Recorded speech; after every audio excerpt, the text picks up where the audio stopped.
kinsay gaingon guys nga dako og maintenance ang anay no. Sultihan ta mo no. Ang anay guys gamay kayo og maintenance pero dako siya og income.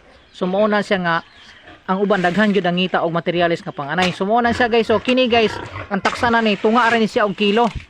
O kada pakaon na mo ani guys usa kay nani usa ka anay din sa gula na mo siya og darak na tunga pod sa sandok ngayon ani. Pero ang darak guys is bulak-bulak ra na siya sa pasaw nato no sa bawat anay nato. So mo ni si competition nato guys no sa usa ka anay kay ang anay nato guys buntag hapon ra may pakaon. Bisag buros na siya. So mo na siya guys nga sa gula nato siya tahop ingon ani. Na sim siya dungano nato siya sa pagpasaw. So mo na siya guys nga ang competition gud sa isang anay guys usa ka sako usa ka bulan. So daghan na kay na siya kung tutusin. So mo gina siya competition guys. Kay magpakaon ta og buntag tungag kilo. Usa ka takos tungag kilo, usa pod ka takos inig ka hapon tunga ra pud kilo. So mo total ra siya guys og usa ka kilo, usa ka adlaw.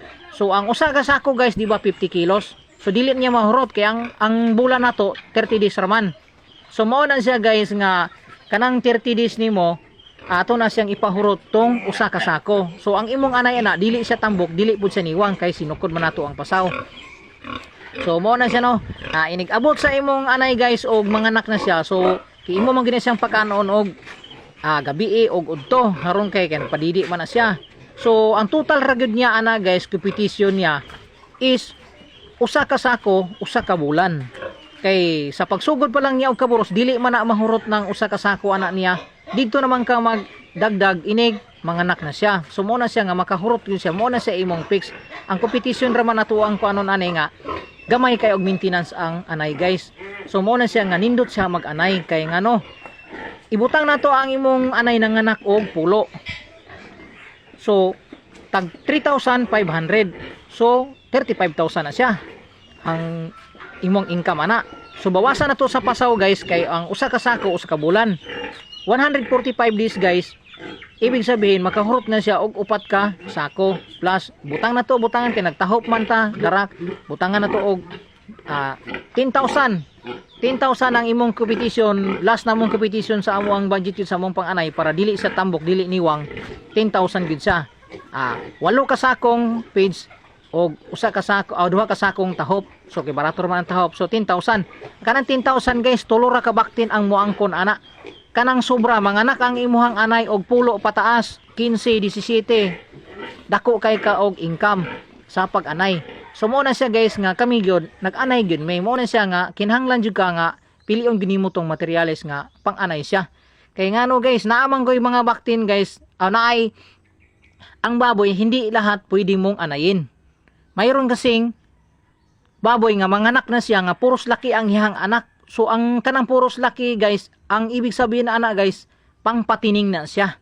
So mo na siya pangpatining. So napoy uban guys nga manganak ang isang anay nga puros pud siya bayi.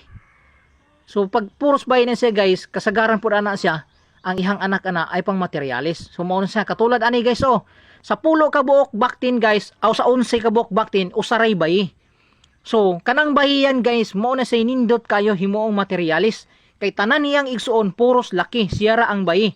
So nindot kay siya sa patining. Ganitong klase ang baboy guys. Pag nakaanay ka ng ganito, pampatining ni siya. So kini guys, lutas ni siya karong 14. Ang bayi ani guys, materialis. Kung ganahan mo palit og materialis guys, may usa ka buok bayi ani nga pang materialis gud siya o gusto ginyo.